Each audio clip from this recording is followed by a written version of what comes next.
Hai anak-anak kelas 4. Kembali belajar bersama Bu Nike. Hari ini kita akan belajar tentang aku membutuhkan orang lain. Tapi sebelum kita mulai pembelajaran kita hari ini, mari siapkan hati kita untuk berdoa. Dalam nama Bapa dan Putra dan Roh Kudus. Amin. Tuhan, kami tidak bisa hidup sendiri tanpa bantuan orang lain. Engkau menunjukkan kasih-Mu melalui kehadiran sesama yang kami jumpai setiap hari. Ayah, ibu, kakak, adik, dan siapapun yang berada di sekitar kami. Semuanya memiliki peranan besar dalam hidup kami. Semoga melalui pelajaran hari ini, kami semakin menyadari kehadiran dan kebaikan mereka selama ini. Amin. Dalam nama Bapa dan Putra dan Roh Kudus. Amin. Sejak lahir, manusia disebut sebagai makhluk sosial. Artinya, dalam keberadaannya, manusia tidak bisa hidup tanpa bantuan orang lain. Setiap manusia cenderung untuk berkomunikasi dan berinteraksi dengan manusia yang lain.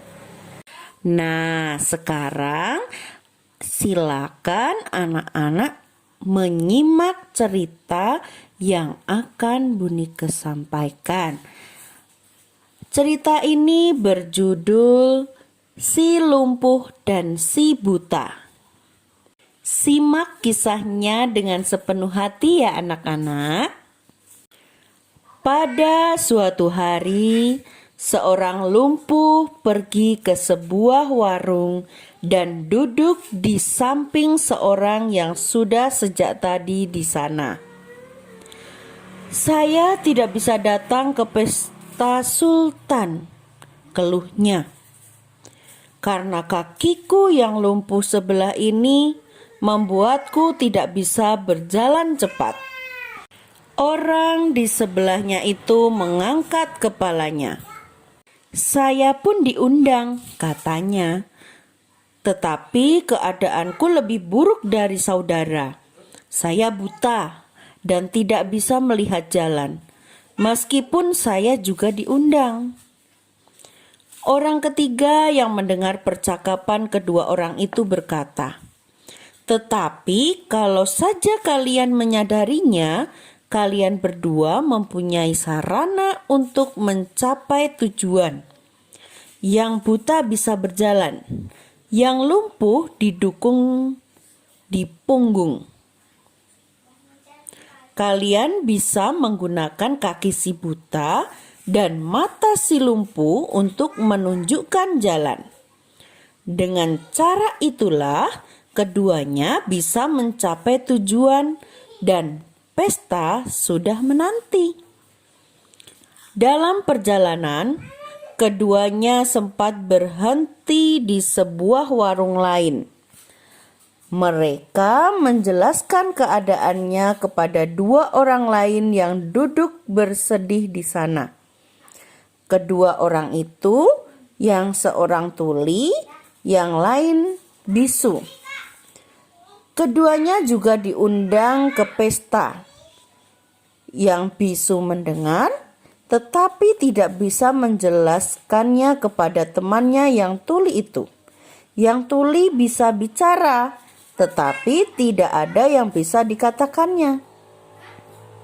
Kedua orang itu tak ada yang bisa datang ke pesta. Sebab kali ini tak ada orang ketiga yang bisa menjelaskan kepada mereka bahwa ada masalah, apalagi bagaimana cara mereka memecahkan masalah itu.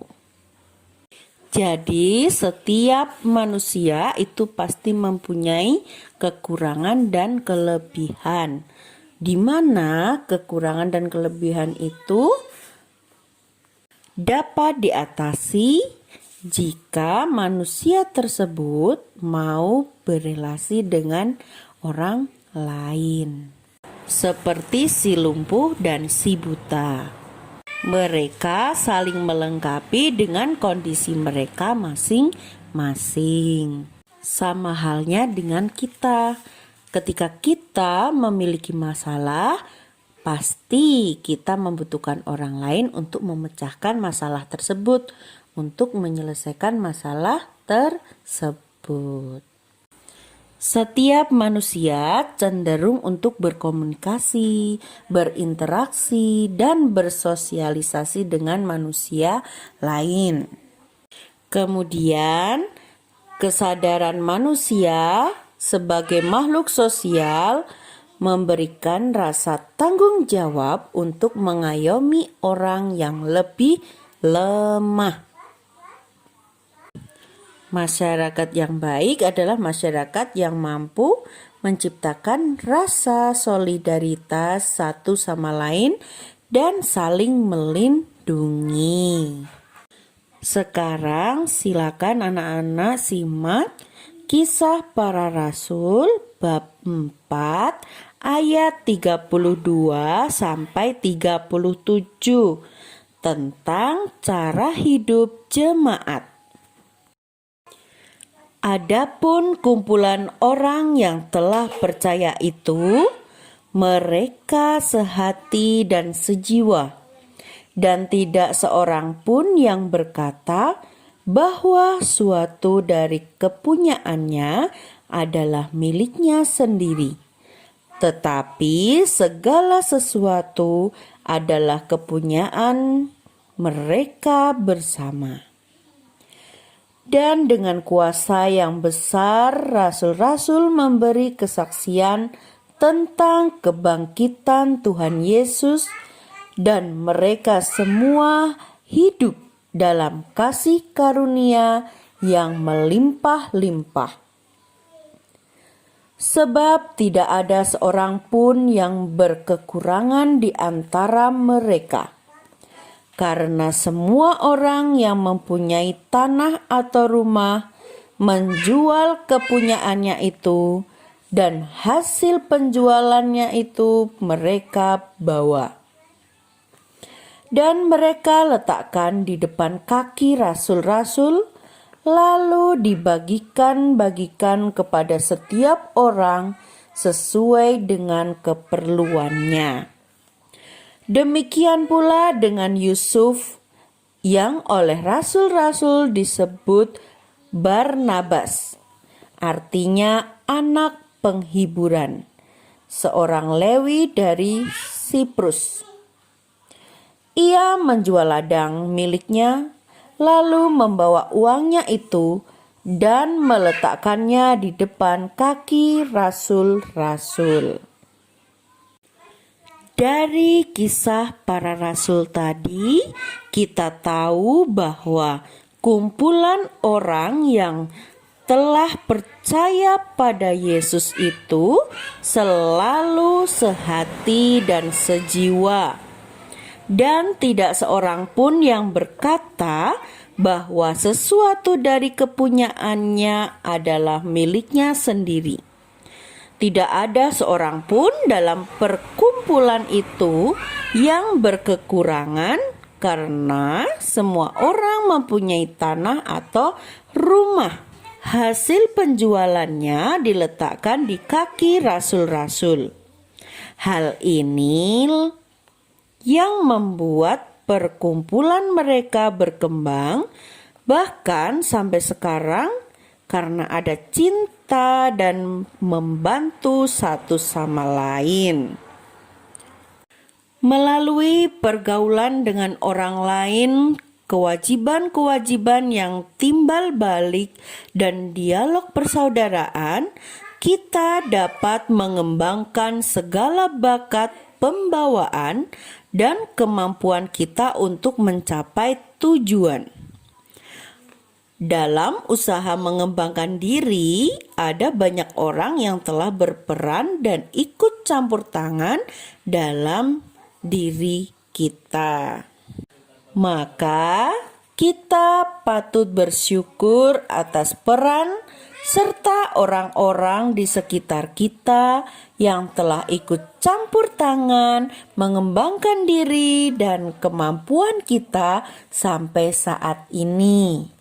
Nah, rasa syukur bisa kita ungkapkan dalam bentuk doa dan niat untuk membalas segala kebaikan mereka dengan tumbuh dan berkembang menjadi orang yang baik dan berguna bagi banyak orang, terutama bagi kemuliaan Allah. Anak-anak kelas 4 yang Buni kekasihi, pembelajaran kita pada hari ini telah selesai. Mari kita akhiri pembelajaran kita hari ini dengan membuat tanda kemenangan Kristus. Dalam nama Bapa dan Putra dan Roh Kudus. Amin. Terima kasih anak-anak sudah menyimak video pembelajaran ini sampai selesai. Tetap semangat, jaga kesehatan, dan selalu belajar lebih giat lagi. Tunggu video pembelajaran selanjutnya ya. Sampai jumpa.